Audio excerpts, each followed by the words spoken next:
السلام علیکم ورحمۃ اللہ وبرکاتہ ویورز، کیسے ہیں آپ سب؟ امید ہے آپ سب خیریت سے ہوں گے۔ ویورز، آج کا ہمارا ٹاپک ہے حضرت عیسیٰ علیہ السلام اور ان کا شاگرد۔ حضرت عیسیٰ علیہ السلام اپنے ایک شاگرد کو ساتھ لے کر کسی سفر پہ نکلے۔ راستے میں ایک جگہ رکے اور شاگرد سے پوچھا، تمہاری جیب میں کچھ ہے؟ شاگرد نے کہا، میرے پاس 2 درہم ہیں۔ حضرت عیسیٰ علیہ السلام نے اپنی جیب سے 1 درہم نکال کر اسے دیا اور فرمایا، یہ 3 درہم ہو جائیں گے، قریب ہی آبادی ہے، تم وہاں سے 3 درہم کی روٹیاں لے آؤ۔ وہ گیا اور 3 روٹیاں لیں۔ راستے میں آتے ہوئے سوچنے لگا، حضرت عیسیٰ علیہ السلام نے تو 1 درہم دیا تھا اور 2 درہم میرے تھے، جبکہ روٹیاں 3 ہیں۔ اس میں سے آدھی روٹیاں حضرت عیسیٰ علیہ السلام کھائیں گے اور آدھی روٹیاں مجھے ملیں گی، لہٰذا بہتر ہے کہ میں 1 روٹی پہلے کھا لوں۔ چنانچہ اس نے راستے میں 1 روٹی کھا لی اور 2 روٹیاں لے کر حضرت عیسیٰ علیہ السلام کے پاس پہنچا۔ آپ علیہ السلام نے 1 روٹی کھائی اور اس سے پوچھا، 3 درہم کی کتنی روٹیاں ملی تھیں؟ اس نے کہا کہ اے اللہ کے نبی، 2 روٹیاں ملی تھیں، ایک آپ نے کھا لی اور ایک میں نے کھا لی۔ حضرت عیسیٰ علیہ السلام وہاں سے روانہ ہو گئے۔ راستے میں ایک دریا آیا۔ شاگرد نے حیران ہو کر پوچھا، اے اللہ کے نبی، ہم دریا عبور کیسے کریں گے، جبکہ یہاں تو کوئی کشتی نظر نہیں آتی؟ حضرت عیسیٰ علیہ السلام نے فرمایا، گھبراؤ مت، میں آگے چلوں گا، تم میرا دامن پکڑ کر میرے پیچھے چلے آنا، خدا نے چاہا تو ہم دریا پار کر لیں گے۔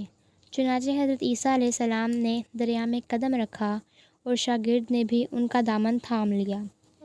اللہ کے حکم سے آپ علیہ السلام نے دریا کو اس طرح عبور کر لیا کہ آپ علیہ السلام کے پاؤں بھی گیلے نہ ہوئے۔ شاگرد نے یہ دیکھ کر کہا، میری ہزاروں جانیں آپ پر قربان ہو جائیں، آپ جیسا صاحب اعزاز نبی پہلے مبعوث ہی نہیں ہوا۔ آپ علیہ السلام نے فرمایا، یہ معجزہ دیکھ کر تیرے ایمان میں کچھ اضافہ ہوا؟ اس نے کہا، جی ہاں، میرا دل نور سے بھر گیا۔ پھر آپ علیہ السلام نے فرمایا، اگر تمہارا دل نورانی ہو چکا ہے تو بتاؤ، اس دن روٹیاں کتنی تھیں؟ اس نے کہا، اے اللہ کے نبی، روٹیاں 2 ہی تھیں۔ پھر آپ علیہ السلام وہاں سے آگے چلے۔ راستے میں ہرنوں کا ایک غول گزر رہا تھا۔ آپ علیہ السلام نے ایک ہرن کو اشارہ کیا، وہ آپ کے پاس چلا آیا۔ آپ علیہ السلام نے اس کو ذبح کر کے اس کا گوشت کھایا اور شاگرد کو بھی کھلایا۔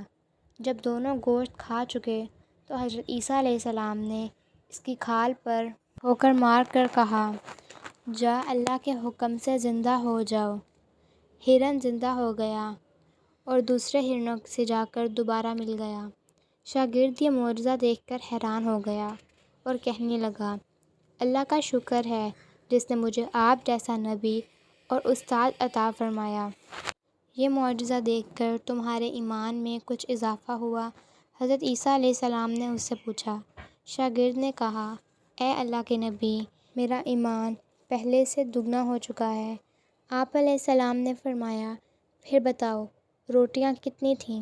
شاگرد نے کہا، اے اللہ کے نبی، روٹیاں 2 ہی تھیں۔ یہ سن کر دونوں حضرات راستے پر چل پڑے۔ کیا دیکھتے ہیں کہ ایک پہاڑی کے دامن میں سونے کی 3 اینٹیں پڑی ہیں۔ آپ علیہ السلام نے فرمایا، اے شاگرد، 1 اینٹ میری ہے اور 1 اینٹ تیری، اور تیسری اینٹ اس آدمی کی ہے جس نے تیسری روٹی کھائی تھی۔ یہ سن کر شاگرد شرمندگی سے بولا، حضرت، تیسری روٹی میں نے کھائی تھی۔ حضرت عیسیٰ علیہ السلام نے اس لالچی شاگرد کو چھوڑ دیا اور فرمایا، تینوں اینٹیں تم ہی لے جاؤ۔ یہ کہہ کر حضرت عیسیٰ علیہ السلام وہاں سے روانہ ہو گئے اور لالچی شاگرد اینٹوں کے قریب بیٹھ کر سوچنے لگا، انہیں کیسے گھر لے جایا جائے۔ اسی دوران 3 ڈاکو وہاں سے گزرے۔ انہوں نے دیکھا کہ ایک شخص کے پاس سونے کی 3 اینٹیں ہیں۔ انہوں نے اسے قتل کر دیا اور آپس میں کہنے لگے، اینٹیں بھی 3 ہیں اور ہم بھی 3 ہیں، لہٰذا ہر شخص کے حصے میں 1 اینٹ آئے گی۔ اتفاق سے وہ تینوں ڈاکو بھوکے تھے۔ انہوں نے ایک ساتھی سے کہا کہ شہر قریب ہی ہے، تم وہاں سے روٹیاں لے کر آؤ، اس کے بعد ہم اپنا اپنا حصہ تقسیم کر لیں گے۔ وہ شخص روٹیاں لینے گیا اور دل میں سوچنے لگا، اگر میں روٹیوں میں زہر ملا دوں تو دونوں ساتھی مر جائیں گے اور تینوں اینٹیں میری ہو جائیں گی۔ ادھر اس کے دونوں ساتھیوں نے آپس میں مشورہ کیا کہ اگر ہم اپنے ساتھی کو قتل کر دیں تو ہمارے حصے میں 1.5 اینٹ آئے گی۔ جب اس کا تیسرا ساتھی واپس آیا تو انہوں نے منصوبے کے مطابق اس پر حملہ کر کے اس کو قتل کر دیا۔ پھر جب انہوں نے روٹی کھائی تو وہ دونوں بھی زہر کی وجہ سے مر گئے۔ واپسی پر جب حضرت عیسیٰ علیہ السلام وہاں سے گزرے تو دیکھا کہ اینٹیں ویسے کی ویسے رکھی ہیں جبکہ ان کے پاس 4 لاشیں پڑی ہیں۔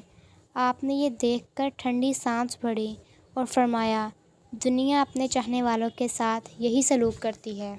جی تو میرے عزیز ساتھیوں، دنیا کی چاہت کرنے والا، دنیا سے محبت کرنے والا اور اس دنیا کو اپنا سب کچھ سمجھنے والے کا یہی انجام ہوتا ہے۔